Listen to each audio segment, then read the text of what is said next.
जय गुरु जी संगत जी। शुक्राना गुरु जी की। गुरु जी महाराज जी के शीर चरण कमलों में कोटि कोटि नमन करता हूँ और हमारे सभी संगत परिवार वालों को भी सादर नमस्कार करता हूँ।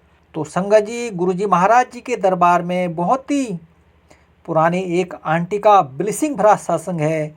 संगत जी, गुरु जी महाराज ना अपने भक्त को अपने पास देखो ना कैसे बुलाते हैं और समय आने पर जो है गुरु जी महाराज सब कुछ देते हैं और कहाँ से कहाँ पहुँचा देते हैं, यह तो गुरुजी महाराज को ही पता है। संगत जी, यह है हमारे गुरुजी महाराज जी का आशीर्वाद।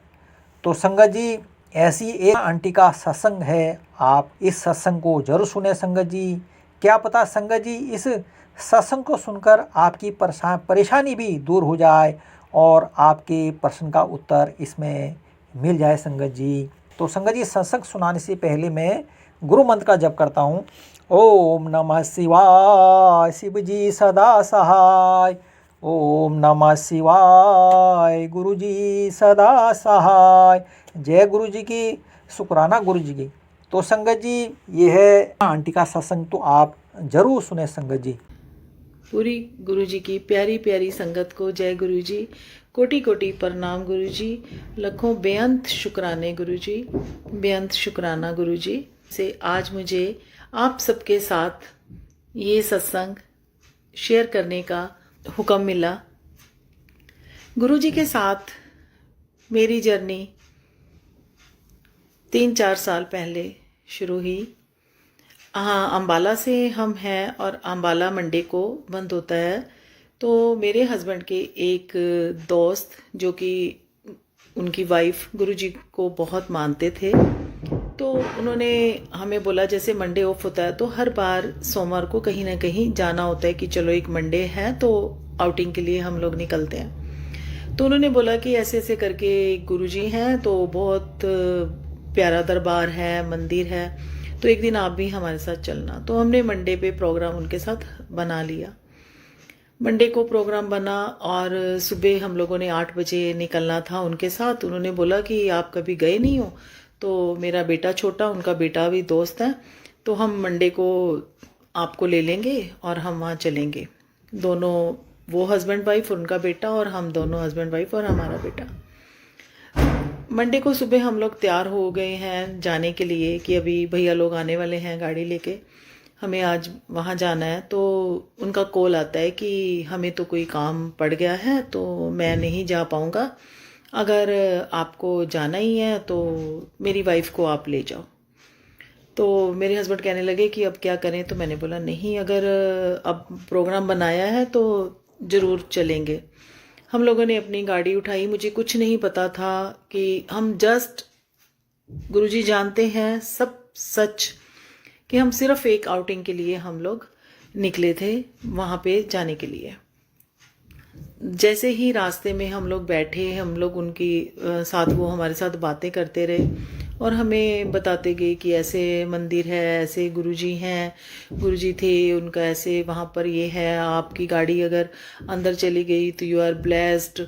ये सब वो हमें सारे रास्ते उस मंदिर के लिए बताते गए। और ऐसे चाय प्रसाद मिलेगा, कुछ भी जूठा नहीं छोड़ना है और लाइन से ही बड़े डिसिप्लिन से अंदर जाना है, दर्शन करने हैं, बोलना नहीं है और ऐसे बाहर आना है। हम लोग गए, सेवादार वहाँ खड़े होते हैं जैसे बाहर, तो सीधी हमारी गाड़ी गुरुजी के मंदिर के आगे गई। तो उन्होंने बोला आप बड़े ब्लेस्ड हो कि आपकी गाड़ी आई। हमने कहा होगा ऐसा कोई, चलो सिस्टम यहाँ पर।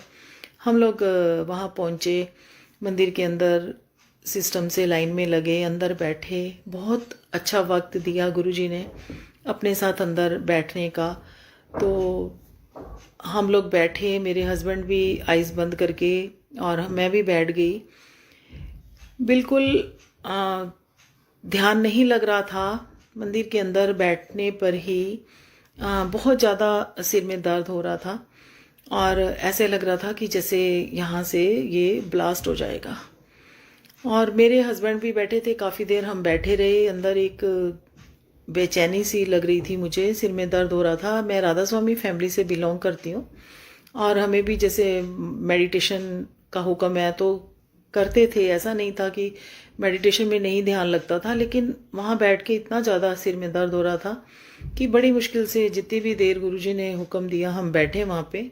वहाँ से निकले, चाय प्रसाद लिया, चाय का गिलास मिला, उसको पीने के बाद भी मैं उस गिलास से अपने फोरहेड को ऐसे करके करती रही कि शायद मुझे थोड़ा आराम आ जाए।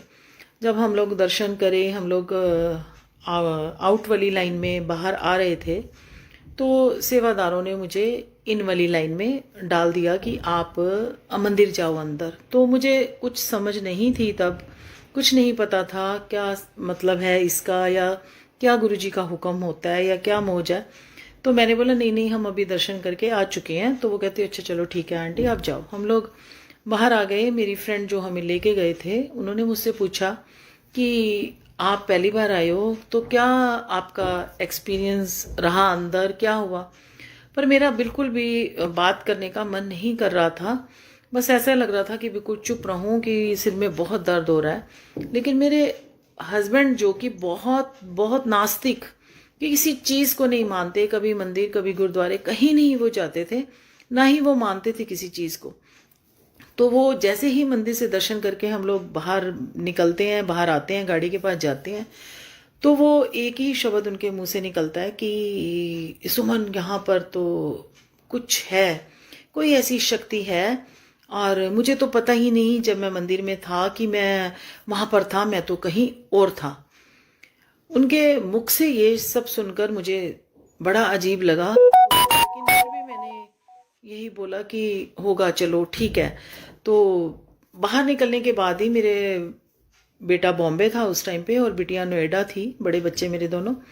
तो बोलते हैं कि हम करण तो हमारे साथ आया, आज अगले मंडे को मैं अपने तीनों बच्चों के साथ इस मंदिर में फिर से आऊँगा। उनका ये बोलना था, तो हमारी थोड़ी सी बहस हो गई कि मैंने कहा आप कुछ भी बोल देते हो ऐसे, क्यों हम क्यों आएंगे यहाँ, हम आज जस्ट आए थे, बस आज आपने दर्शन कर लिए तो बस अब हम हो गया। वो बोलते नहीं, हम नेक्स्ट मंडे फिर आऊँगा मैं अपने तीनों बच्चों के साथ। मैंने कहा चलो बोल रहे हैं ऐसे ही, एक नोएडा एक बॉम्बे है, कहाँ विद इन वीक प्रोग्राम कोई ऐसा बनेगा।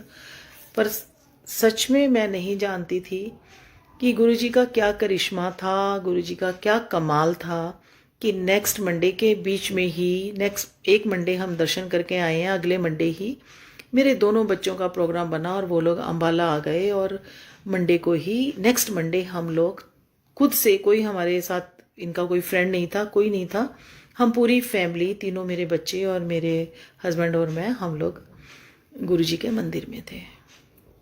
हमने फिर वहाँ दर्शन किए, क्योंकि बहुत ही अलग एक्सपीरियंस था मेरे हस्बैंड का। तो उनको बहुत अच्छा लग रहा था। जो बंदा कभी भी मंदिर में नहीं जाता, कहीं गुरुद्वारे नहीं जाता, कहीं नहीं जानते थे, किसी को नहीं मानते थे, सिर्फ कहते थे कि अच्छे कर्मास का ही फल मिलता है और अच्छा कर्म ही करना चाहिए इंसान को, किसी की हेल्प करना, ये सब करते रहते हैं वो। लेकिन किसी मंदिर में उनका कोई प्रॉपर नियम नहीं था ऐसे कि उन्होंने सुबह उठ के नहा धो के कोई पूजा पाठ करना है, नहीं था उनका नियम। एक मंडे, दो मंडे ऐसे करके पता नहीं गुरुजी ने कितनी बार अपने मंदिर में बुलाया। उससे पहले अम्बाला में इतने सत्संग सब कुछ होता था, मैंने कभी कोई सत्संग पे मैं नहीं गई थी, किसी ग्रुप से मैं नहीं जुड़ी थी, और ना ही मुझे कोई पता था कि ऐसे करके गुरुजी हैं और उनका ये सब होता है, सत्संग होता है या ग्रुप बने हुए हैं या कनेक्ट हो किसी से, नहीं।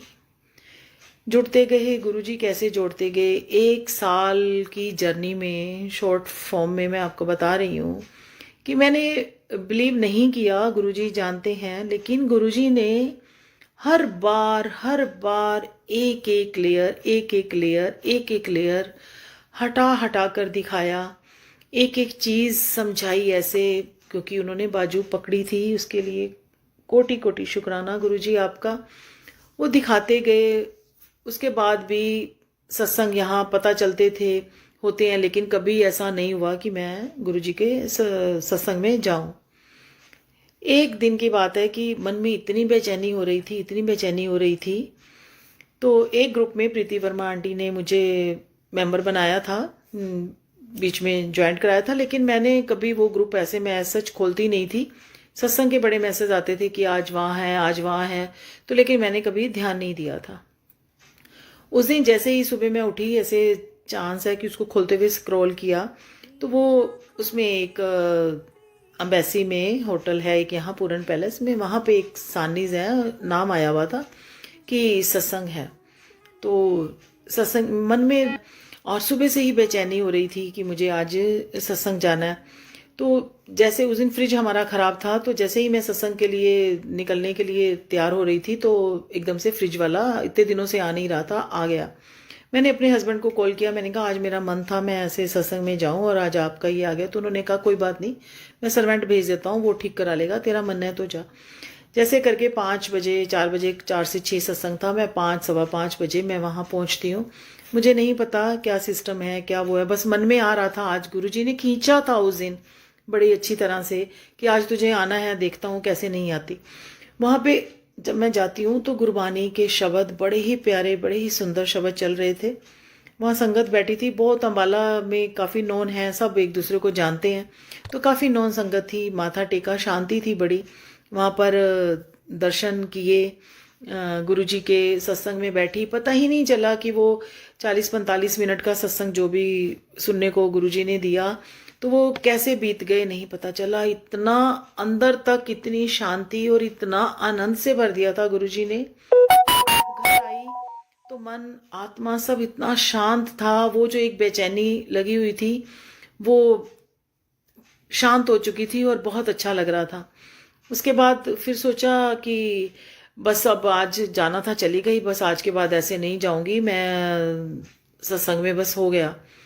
पर गुरुजी ने अगर जोड़ना है, उनका हुक्म है, हमारी तो कोई वो औकात नहीं है कि हम जुड़ सके उनके साथ। अगर इस मस्तक पर उनका लिखा है, उनकी सोल है, तो वो अपने आप से ही खींचते हैं। और उन्होंने उसके बाद खींचना शुरू कर दिया। लेकिन फिर भी जब भी किसी सत्संग में जाती थी, लोग सत्संग शेयर करते थे, बोलते थे लव यू गुरुजी, तो मैं जब भी सत्संग में बैठती थी मैं एक ही बात बोल के आती थी कि गुरुजी, जब तक मेरे को अंदर से और सच्चे दिल से आपसे प्यार नहीं होगा ना, तो मैं आपको लव यू गुरुजी कभी नहीं बोलूँगी। मैं पता नहीं क्यों, मतलब एक तरफ मन मानने लगता था, दूसरी तरफ नहीं हो जाता था, पता नहीं क्या होता था, मुझे कुछ समझ में नहीं आता था। एक दिन बेटे मेरे की फ्लाइट थी, तो बेंगलोर जाना था उसको, तो बिटिया मेरी नोएडा थी, तो हम लोग एक दिन पहले ही संडे को वहाँ चले गए, क्योंकि मंडे ऑफ होता है और मंडे वहाँ मंदिर सारा दिन खुला होता है। तो मेरे हस्बैंड बोलते हैं कि हम संडे को चलते हैं, बिटिया के फ्लैट में रहेंगे, कार्तिक की मॉर्निंग की फ्लाइट है, 6:30 बजे की, इसको छोड़ के 8 बजे मंदिर खुलता है। और क्योंकि बिजनेस भी इनका ऐसा है तो मुझे काफ़ी काम भी है, और हम लोग मंदिर दर्शन करके, मार्केट का काम करके हम लोग वापस आ जाएंगे, मंडे है हमारा, फ्री है। मैंने कहा चलो ठीक है। हम लोग संडे को बिटिया के फ्लैट में रहे। बेटे की अगले दिन की 6:30 की फ्लाइट थी, मैं 4 बजे उठी। बस मन में एक ही बात था कि अगर आज मंदिर में जाना है तो चलो सुचे मुँह ही दर्शन करेंगे। और 7, 6:30 की फ्लाइट उसको छोड़ के वहाँ पर हम लोग जब मंदिर में पहुँचे, तो एयरपोर्ट से मंदिर बिल्कुल पास ही है, आधा घंटा ही लगता। तो जब हम लोग वहाँ पे पहुँचे तो 7 बजे का, 7, सवा 7 का टाइम था। तो 8 बजे गेट खुलना था, सेवादार वहाँ अपना सेवा कर रहे थे, तो उन्होंने बोला कि 8 बजे गेट खुलेगा, मुझे वॉशरूम जाना था। मैं अपने हस्बैंड को बोलती हूँ कि मुझे वॉशरूम जाना है, वो कह रहे चलो चलते हैं। वो बाहर खड़े हो गए और मैं वॉशरूम में 7:20-25 का टाइम था। मैं वॉशरूम में जाती हूँ, पूरे वॉशरूम में कोई नहीं था, कोई सेवादार भी नहीं थे, क्योंकि 8 बजे शायद उन्होंने आना था या उससे पहले, मुझे नहीं पता। पूरे वॉशरूम जो लेडीज़ वॉशरूम थे वो सब खाली पड़े थे। मेरे पास बैग था, बैग में काफ़ी कैश था, क्योंकि इनको मार्केट का भी काम करना था, तो वो मेरे बड़े बैग में ही था। तो मैंने जैसे ही एंटर किया, पहला वॉशरूम, दूसरा, सब खाली पड़े थे। पर मुझे नहीं पता, मैं बिल्कुल लास्ट के वॉशरूम में, जिसके साथ सिंक, वॉश बेसिन है और स्लैब बनी हुई है, मैं उस वाले लास्ट वाले वॉशरूम में चले जाती हूँ। मुझे नहीं पता, मैं वहाँ जाती हूँ। मैं एकदम से एंटर करते ही लेफ्ट साइड, जहाँ पर लेडीज़ वॉशरूम में, गेट के साथ ही जो वॉशरूम है राइट हैंड पे, वहाँ पर एक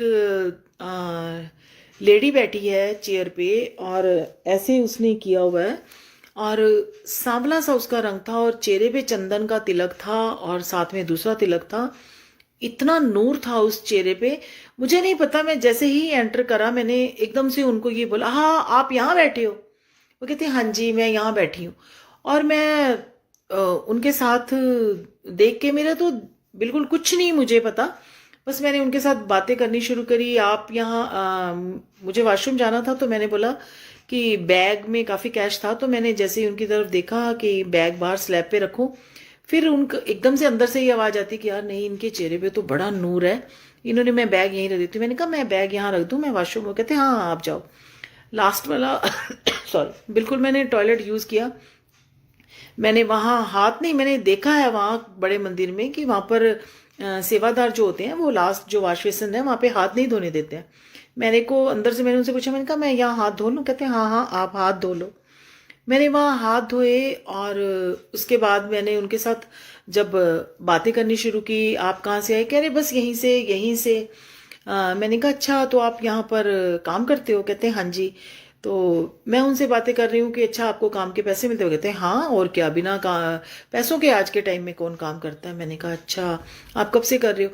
मैं तब से, उन्होंने मुझे वो वाली हिस्ट्री बताई जब पहले, एक मुझे नहीं पता था कि एक छोटा सा ही यहाँ पर एक मंदिर होता था और कच्ची रोड होती थी उसकी साइड में। और वो मुझे बताने लगी कि मैं, वो एक आंटी थे उनका उन्होंने नाम लिया, बड़े पुराने वहाँ पे गुरुजी के कोई होंगे जब गुरुजी थे अपने उसमें, तो वो आंटी के साथ मैं आती थी, मैं सीधा बस यहाँ काम करती थी, मैं चली जाती थी।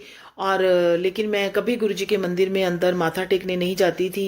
तो एक बार मैं बहुत बीमार हो गई और मुझे गुरुजी सपने में आए और मैं फिर गुरुजी के मंदिर में दर्शन करने गई। तो गुरुजी ने मुझे बोला कि माथा टेकने से नहीं कुछ होता, सेवा करने से ही फल मिलता है, कर्म कटते हैं। तो उसके बाद से मैं पहले ऐसे ही बस करती थी काम, मन से नहीं करती थी, फिर मैंने मन से करना शुरू किया। ये सब करते करते मुझे उनके साथ बातें करते हुए आधा घंटा हो गया, मुझे पता ही नहीं चला। जब मैंने देखा कि ओहो बहुत टाइम हो गया, तो मैंने बोला कि ओहो मेरे हस्बैंड बाहर खड़े हैं, तो बहुत गुस्सा होंगे कि ये अंदर गई थी वापस ही नहीं आई। मैं सच में संगत जी, मैं जब बाहर आती हूँ, मेरे हस्बैंड खड़े थे, उन्होंने मुझे कुछ नहीं कहा। तो 7:45 हो चुके थे, तो वो बोले 8 बजे तो गेट खुलने वाला है, 7:45 हो चुके हैं। मैंने कहा हाँ जी चलो चलते हैं। हम मंदिर के गेट के बाहर ही उन्होंने एक कारपेट लगा दिया। सर्दी के दिन थे, हल्की हल्की धूप आ रही थी, बड़ी अच्छी लग रही थी। उन्होंने बोला कि 8 बजे गेट खुलेगा, 10 मिनट है, आप संगत जी यहाँ बैठे। हम लोग गेट के बाहर बैठे, जैसे ही गेट खुला सबसे पहले हम ही लोग थे। हम लोगों ने अंदर गए, दर्शन किए। तो मुझे कुछ नहीं पता, मैं बस अपनी ऐसे जैसे बिल्कुल साइलेंट और अच्छे से, इतने प्यारे दर्शन अंदर हुए, इतनी शांति। दर्शन करने के बाद जैसे ही चाय ली, चाय का प्रसाद लिया। चाय का प्रसाद लेने के बाद जब निकलने लगे तो एक पिलर के ऊपर गुरु जी का येलो चोले में बहुत बड़ा स्वरूप लगा हुआ था। वो स्वरूप की तरफ मेरा बेटा भी, मेरे हस्बैंड भी, छोटा बेटा भी साथ था। हम लोग जब उस स्वरूप के आगे से मैं निकली तो मंदिर में जैसे लोग, कोई लोग बड़ी ऑफिस वाले भी थे शायद मंडे को, कई लेडीज भी थी जो दर्शन तेजी तेजी से करके भाग रही थी। तो मेरे मन में आ रहा था कि क्या है, कुछ भी नहीं है, क्या संसार है, ये क्यों भाग रहे हैं इतना, इस मंदिर में आए हैं, ये आराम से दर्शन करें, शांति से, कितनी शांति है यहाँ पर। ये पूरा गुरुजी की परिक्रमा मंदिर की करते हुए जब उस पिलर के आगे मैं आती हूँ, गुरुजी का येलो चोले वाला स्वरूप देखती हूँ, तो मुझे एकदम से आवाज आती है कि हुन समझी कुछ। और मैं जैसे कि हिप्नोटाइज हुई हुई थी, मैं बिल्कुल एकदम से ऐसे चौंक जाती हूँ। मेरा बेटा मुझे देखता है झटका लगते हुए, तो वो कहता है कि मम्मा आपको भी आवाज आई? मैंने कहा हाँ। तो हम बाहर आते हैं और मैं सुबह का वो सब, जो भी वॉशरूम गई थी, जो भी उनसे बातें की थी, मुझे सब भूल चुका था।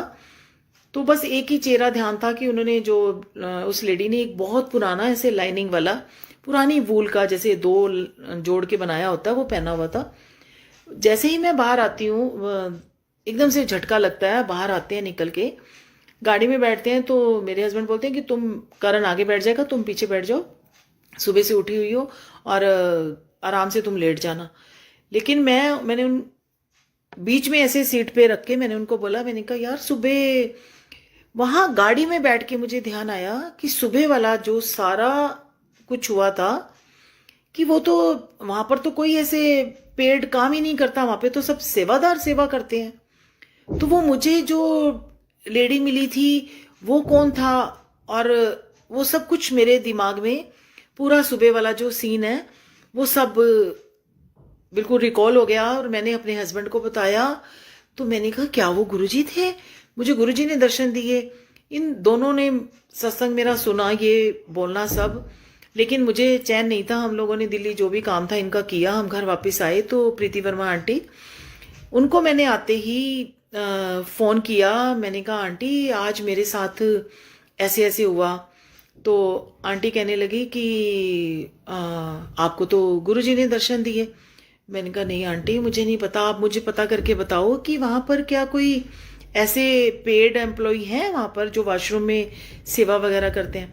तो वो कहते नहीं वहां पर तो सब सेवादारी करते हैं। उसके बाद संगत जी मैं जितनी भी बार गुरुजी के मंदिर में गई मुझे कभी भी वो लेडी नजर नहीं आई। मेरी आंखें हमेशा खोजती थी, देखती थी कि मैं वो देखूं कि मुझे सेम उसमें कोई वो लेडी नजर आई या वो सेवादारी हो सकता है मेरे को ही जो भी था, लेकिन मुझे वो कभी नजर नहीं आई। मुझे नहीं पता, ये गुरुजी की लीला, गुरुजी जानते हैं, मैं नहीं जानती हूँ, मेरे कुछ भी नहीं मुझे पता। बस उसके बाद 1 साल 1.5 साल के बाद गुरुजी अपने साथ जोड़ते गए। मैं राधा स्वामी फैमिली से बिलोंग करती हूँ, खुद भी मुझे बाबा जी से नामदान मिला हुआ था। तो मेरे मन में हमेशा एक कश्मकश रहती थी कि मेरे पास नाम है, नाम की भक्ति है, लेकिन गुरुजी ने एक एक लेयर हटा के मुझे दिखाया कि कोई फर्क नहीं है, कुछ भी नहीं है। मैं नवरात्रों में अखंड जोत जगाई हुई थी, गुरुजी का भी स्वरूप, बाबा जी का भी, माता रानी की भी जोत जग रही थी।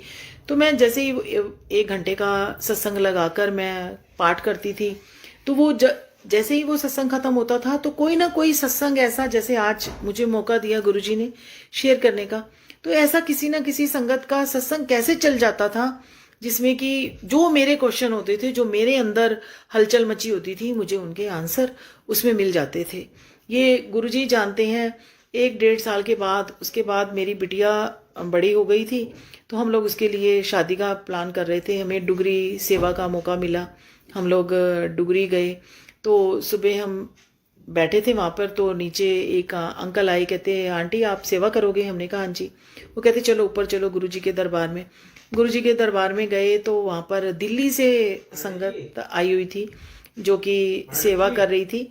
तो वो उन्होंने बोला कि आप फूलों की सेवा करोगे? तो वो फूलों की सेवा के लिए बिटिया को उन्होंने बोल दिया कि आप गुरुजी के दरबार में ये फूल लगाइए। एकदम से जैसे ही बिटिया लगाने लगती है तो एक आंटी आती है, बोलती है चल चल बहुत सुंदर जो रंगोली है तुम बना रहे हो बेटे, ऐसे ही गुरुजी तुम्हारी अच्छी अच्छी से सजाएंगे, जल्दी से वो करेंगे। उस टाइम उनके शब्द निकले हुए ये नहीं लग रहा था कि ये इस आंटी जी ये बोल रही हैं, वो लग रहा था जैसे साक्षात गुरुजी ने ये शब्द बोल दिए हों।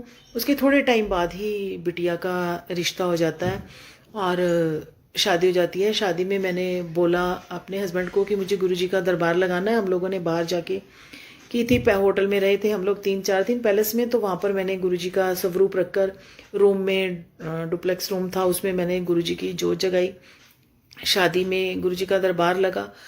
ये सब उनकी ब्लेसिंग्स से कब कैसे होता चला गया मुझे नहीं पता। जब सुबह सारा कारज रात का, सुबह डोली बिटिया की जब चली गई तो थोड़ी देर के लिए मैंने बेड पे ऐसे करके टेक ही लगाई थी। 7 बजे का टाइम होगा, 6:30 पौने 7 का। तो मेरे हस्बैंड कहते हैं कि इतना उस रूम में जो जग रही थी इतना ज़्यादा वो हो गया, देख तो सही कहीं कुछ हो तो नहीं गया। संगत जी आप बिलीव करना, जब मैं उस रूम में आई जहां गुरुजी की जोत जग रही थी, इतनी तेज गुरुजी की लो, पूरा कमरा जगमग हो रहा था और ऐसे लग रहा था जैसे कि गुरुजी कह रही हूं कि बिटिया का सारा कारज हो गया, सब कुछ हो गया उनकी ब्लेसिंग्स के साथ। और अब वो जा रहे थे तो वो पूरा कमरा, इतनी जोत की लपटें, कितनी सी जोत जग रही थी, और उस जोत की जो लपटें थी वो इतनी ऊंची ऊंची जा रही थी। और गुरुजी जैसे उस टाइम बोल रहे थे, मुझे अंदर से मतलब उनको देख के वो एहसास हो रहा था कि गुरुजी कह रहे थे कि सब काम, सब कार्य सब सही से हो गया, आशीर्वाद से, उनकी ब्लेसिंग से। और गुरुजी जा रहे थे, मतलब वो ये चीज़ें, ये सब कुछ, ये विश्वास, ये गुरुजी की फ्रेगनेंस। कई बार किसी से भी सत्संग शेयर करते करते जिस जगह पे आप बैठे हो इतनी फ्रेगनेंस आनी शुरू हो जाती है। गुरुजी के बड़े मंदिर में सेवा का गुरुजी ने मौका दिया 7 जुलाई को अपने बर्थडे पे, तो वो बर्तन उधर छोटी रसोई में, किचन में सेवा थी, वो काम सेवा करते करते एकदम से झोंका आता था, इतना ज्यादा सुना था, गुरुजी की फ्रेगनेंस होती है कि वो दिल करता था ऐसे करके वो सब सांसों में ही समा जाए। तो ये गुरुजी के जितने शुक्राने करें संगत जी, हम उतने कम हैं, जितने शुक्राने करें उतने कम हैं। जो कुछ भी हमारी लाइफ में होता है वो गुरुजी के हुक्म से होता है। आज तो इतना हो गया है कि अगर कोई चीज़ मिल रही है तो बहुत बहुत शुक्राना, नहीं मिल रही है तो भी बहुत बहुत शुक्राना, क्योंकि जो भी होगा, अब सरेंडर जब कर दिया है उस मालिक को, तो हमारा अच्छा हमारा बुरा उसको सब कुछ पता है। तो गुरुजी से शिकायतें कम, शुक्राने ज़्यादा, यही हुक्म है उस मालिक का भी, सच्चे पातशाह का भी। और दिन रात, अब सुबह उठते रात को सोते, वाहिगुरु तेरा शुक्र है। बिटिया की शादी हो गई, जैसा भी मैं आपको बता रही थी। उसके बाद 1 साल के बाद ही बच्चे यूएस चले गए, अपने माई सन इन लॉ इन अमेजोन, तो वो उसके बेस पे गई थी। और वर्क वीज़ा 6 महीने नहीं मिलता। जब बिटिया यहाँ जॉब करती थी, जब वहाँ गई, दोनों हस्बैंड वाइफ थे, सियाटल में है यूएस में इस टाइम भी। तो वो जब वहाँ, यहाँ से एक मम्मा मैं जॉब छोड़ के जा रही हूँ और वहाँ पर मुझे 6 महीने तो जॉब मिलेगी नहीं, वर्क वीज़ा आने में टाइम लगता है, 4-6 महीने लगते हैं। तो मैंने उसको यही बोलती थी कि कोई बात नहीं, गुरुजी हैं।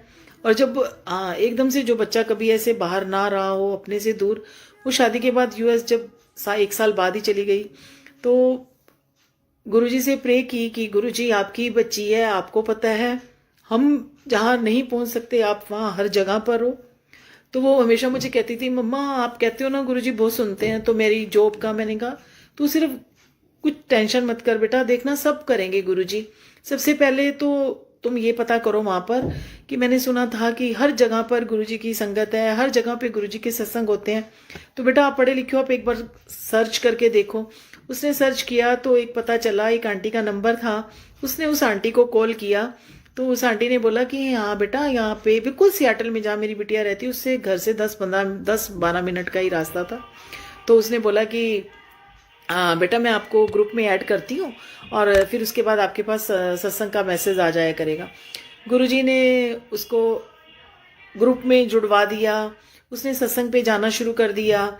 2-4 महीने के बाद वर्क वीज़ा इतनी जल्दी आ गया। और अब जब कोविड था तो जहाँ पर लोगों को जॉब मिल नहीं रही थी, और वहाँ पर मेरी बिटिया को गुरुजी ने इतनी बढ़िया जॉब दिलाई, घर बैठे हुए उसका सब टेस्ट हुआ, सब कुछ हुआ, और बिटिया को जॉब भी मिल गई। और उसके बाद वो कहती थी, मम्मा सच में गुरुजी कमाल करते हैं। एक दिन, अब इंडिया का और यूएस के कैलेंडर में चेंज था, उसके पास यूएस का कैलेंडर नहीं था, तो वो कहती थी मम्मा मुझे बड़ी प्रॉब्लम आती है। जब वो अभी मन में बोल रही थी, मैंने कहा कोई बात नहीं, गुरुजी हर चीज़ दिलाते हैं, सब कुछ तुझे अपने आप मिल जाएगा। जब वो सत्संग में गई तो बाहर बहुत अच्छा सिस्टम है कि बहुत सारी स्वरूप क्या, कैलेंडर क्या, जो भी चीज़ें ऐसे डिस्प्ले उन्होंने करी होती हैं, जिस संगत के पास, जिस संगत को जिस चीज़ की ज़रूरत है वो ले सकती है। तो वो बिटिया अभी वहाँ सत्संग में करे, प्रणाम करा गुरुजी को, बैठी सत्संग में, जब उठी तो उन्होंने बोला कि जो भी ब्लेसिंग्स चाहिए वो संगत लेके जा सकती है। तो वहाँ पर कैलेंडर लगा हुआ था। वो जैसे ही सत्संग से घर आती तो मुझे फ़ोन करती है, मम्मा मुझे कैलेंडर चाहिए था, गुरुजी ने तो मुझे कैलेंडर भी दे दिया। तो शुक्राना गुरुजी, अपनी बच्ची को आपने यूएस भी संभाला। सबसे बड़ा शुक्राना हम सब जानते हैं, जो आज सिचुएशन है, जो आज पीरियड चल रहा है कोविड का, उसके दौरान भी गुरुजी ने हमारे सभी परिवार को, हम सबको, हमारी सारी प्यारी प्यारी संगत को सुरक्षित रखा है, अपना हाथ देकर रखा है। तो बेअंत शुक्राने हैं गुरु जी के। एक सत्संग और आपके साथ शेयर करना चाहूँगी। 1920 इनर व्हील क्लब अम्बाला का मुझे प्रेसिडेंट बनने का मौका मिला। अभी ये पीरियड जो प्रेसिडेंटशिप का होता है ये 1 जुलाई से 30 जून तक होता है। तो गुरुजी ने मौका दिया अपने क्लब से। एनजीओ है, ये इंटरनेशनल एनजीओ है, inner wheel club of Ambala, rotary की ब्रांच है। रोटरी के जितने भी रोटेरियन है उनकी जो वाइफ है उनका क्लब होता है, only for ladies wing, serve to society. तो मुझे उसमें प्रेसिडेंट बनने का मौका मिला। मेरी 1 जुलाई को ओथ थी। उससे पहले ही मई में हम डुगरी होकर आए थे और उसके थोड़े टाइम बाद ही 1 जुलाई को मेरे को अपनी सीट पे आना था। मेरे पास एक लेडी आती है जो कि 5-6 घरों में काम करती है, बहुत बुरी कंडीशन में थी। और ये सत्संग मेरे जीवन में बहुत बहुत अहमियत रखता है।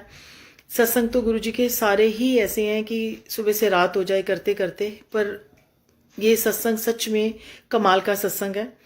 तो वो मेरे पास आती है तो वो मुझे बोलती है कि मेरे को ऐसे ऐसे करके प्रॉब्लम है किडनी की, मेरी किडनियाँ ख़राब हैं और मेरे को डॉक्टर ने बोला हुआ है, भाभी जी मुझे पता चला है कि आप बड़ी मदद करते हो पेशेंट्स की ऐसे करके अपने इन क्लब की तरफ से, तो आप प्लीज़ मेरी भी कुछ सहायता करो। तो रोटरी हॉस्पिटल है यहाँ पर अम्बाला में, तो मैंने उसको बोला कि चलो कोई बात नहीं, हम आपको रोटरी हॉस्पिटल में दिखा देते हैं। मैंने वहाँ पर भी दिखाया भाभी जी, वहाँ पर भी वो और बहुत सारी जगह पे दिखाया। मैंने कहा चलो कोई बात नहीं, हमारे नोन है।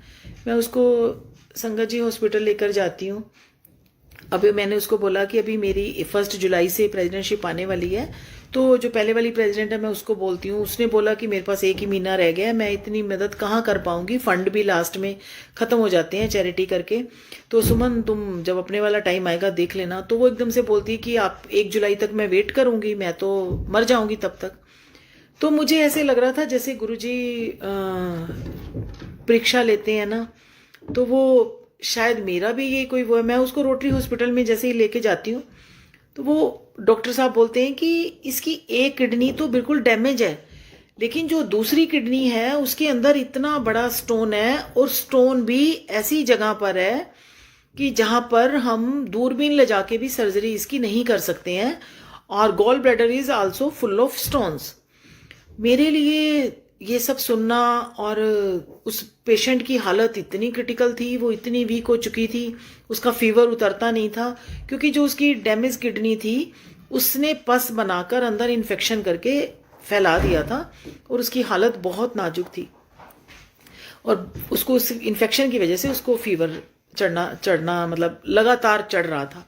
तो जैसे ही मैंने डॉक्टर साहब को बोला, डॉक्टर साहब इसका कुछ तो करो आप। तो वो कहते हैं ठीक है, अभी के अभी 17,000 लगेंगे और मैं इसको बैग लगा दूंगा, और बैग लगाने के बाद जो इसके अंदर पस पड़ चुकी है खराब किडनी में, और उससे इसकी वो पस निकलेगी, तभी करके इसको थोड़ा सा आराम आएगा। मैंने चलो हमारे एक पीडीसीज हैं कृष्णा सागर जी, वो भी एक दया की मूर्ति हैं हमारे लिए। तो मैंने उनको कॉल किया, मैंने कहा आंटी अभी मैंने तो 1 जुलाई से आना है, लेकिन अभी ऐसे ऐसे एक पेशेंट आया। तो वो कहते चलो कोई नहीं बेटे, हम हेल्प करते हैं, ऐसे छोड़ भी नहीं सकते हैं किसी को, इतनी गरीब लेडी है। हस्बैंड उसका बहुत ज़्यादा शराब पीता था, 2 जवान बेटी और बेटा था, वो बेटी ही माँ को ले लेके घूम रही थी।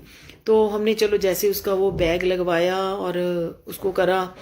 उसके बाद बड़ा कोशिश किया कि चलो इसको पीजीआई में दिखा दिया जाए। पीजीआई में भी उसको किसी तरह से करने के बाद संगत जी उसको भेजा वहाँ, लेकिन वो वहाँ भी डेट उसको आगे दिसंबर की मिली, लेकिन दिसंबर तक उसने बचना नहीं था क्योंकि उसकी हालत बहुत ख़राब थी।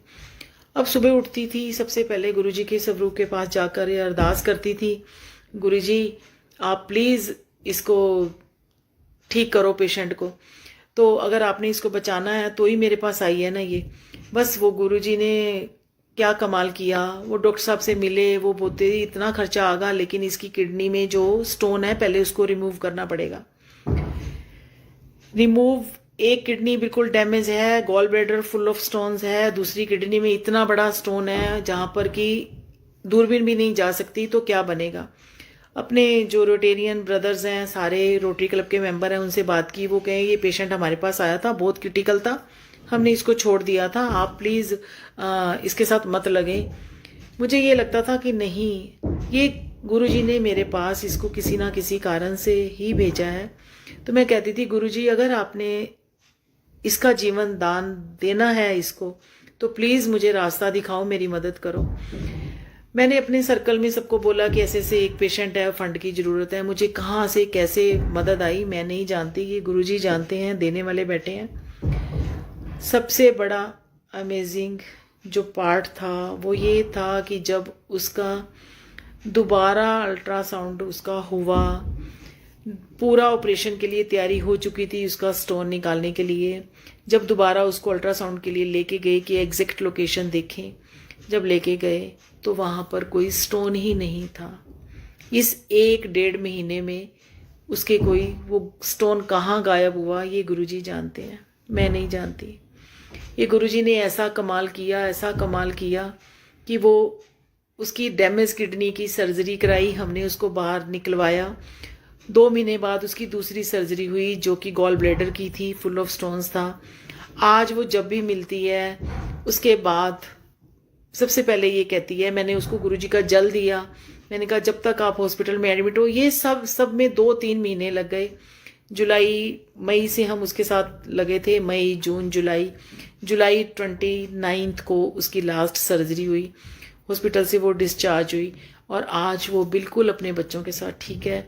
ये गुरुजी ने की परीक्षा थी और गुरुजी का साथ था जो गुरुजी ने दिया और उसको नया जीवन मिला। वो मालिक क्या नहीं कर सकता, सब कुछ कर सकता है। हमें एक विश्वास की जो डोर है उसको पकड़ कर रखना है।